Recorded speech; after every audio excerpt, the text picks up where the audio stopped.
Hello everybody, welcome back. This is Steph, I'm playing Stellaris, and today we're going to cover the topic of megastructures once more. In part 1 I have covered how you can actually obtain the megastructures and the best way to do it, and so now I will cover megastructures in detail and how you can actually use them. Initially I intended part 2 to only be one video, however I have decided to split it up even further. So today we're only going to be covering habitats in depth. So let's load up the prepared save file and go from there. So as you remember from last part, habitats are actually unlocked through the Ascension perk called Voidborn, and this way you get access to the basic size 12 habitats. However, later on you can also get Master Builders, which increase the amount of space on your habitats and increase their construction speed by 50%. Megastructure build speed does also apply to habitats. Alright, so let's start with the basics, how you can actually build them. There are two ways. You can either right click on a planetary body and choose Build Megastructure, and it will pop up if the planetary body is actually suitable. However, you can also go to the bottom left corner of your construction ship menu and choose the habitat construction. It will show you where you can possibly build them, and there are actually a few limitations on that. Habitats cannot be built around asteroids, moons, stars, and planets with mining stations around them. However, you can also just disband the mining station, wait a single day, and then your habitat will be all ready to go around that planet. Habitats are quite resource hungry. They require 10,000 minerals and 200 influence to build, and they also take 15 years to construct. Since I don't have the time to wait around for 15 years, I will use the instant build command, and this will mean that my habitat will be constructed instantly. When your habitat is constructed, you gain a little pop-up, and this pop-up appears every time you construct a habitat, even if it's not your first one. This means that you're likely not going to have uncolonized habitats just lying around because you forgot about them. Habitats are basically Gaia worlds in terms of habitability, however they don't grant the 10% happiness bonus to organic pops, so they're not technically as good as Gaia worlds. However, they do have some pretty cool buildings on them. Habitats are colonized just in the same way as normal planets. You would build a colony ship, send it over, and colonize the habitat just as you would a normal planet. First thing you'll notice is that the habitat does not have any natural resources on it, except for the one tile of natural resources that you obtain from the planetary body.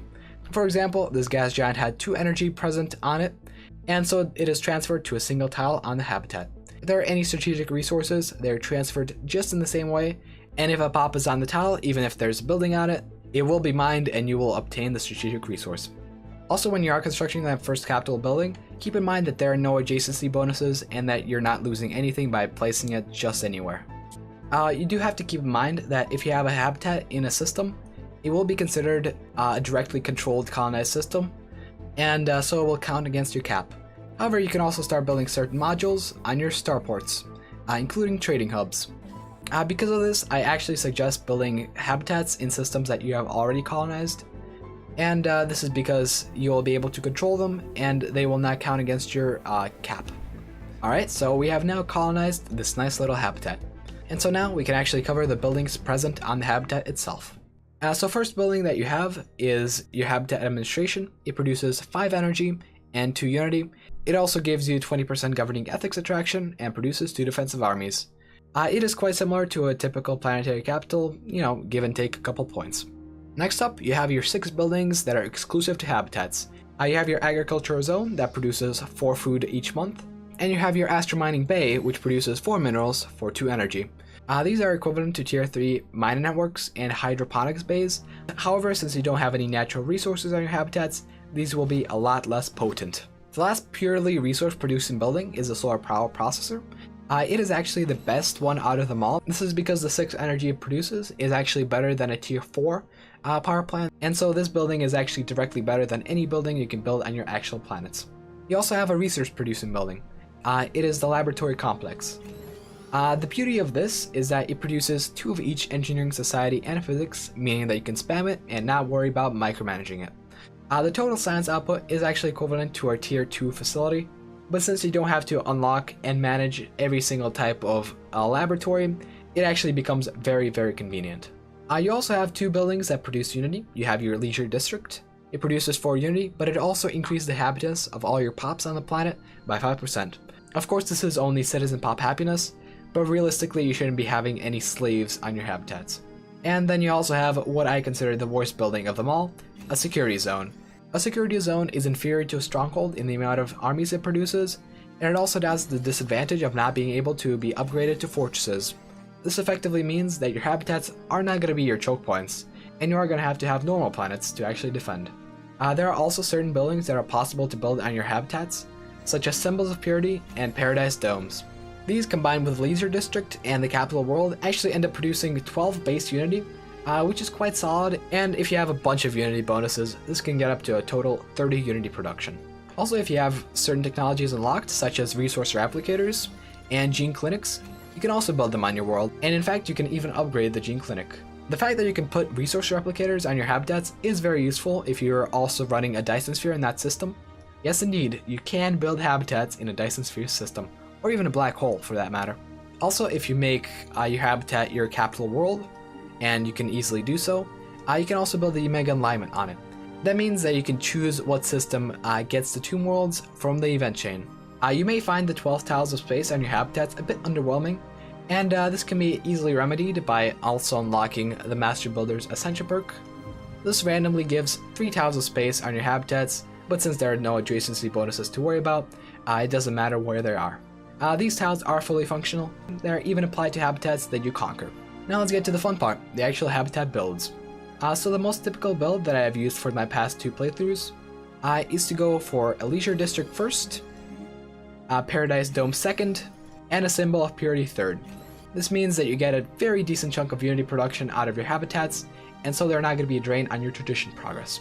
This also increases your citizen pop happiness by 10%, which is quite nice because the happiness cap is 100%, meaning that your pops can get up to a 20% production bonus from that. After this almost mandatory Unity production, you have a couple options. You can choose to go for science habitats. Science habitats are quite powerful.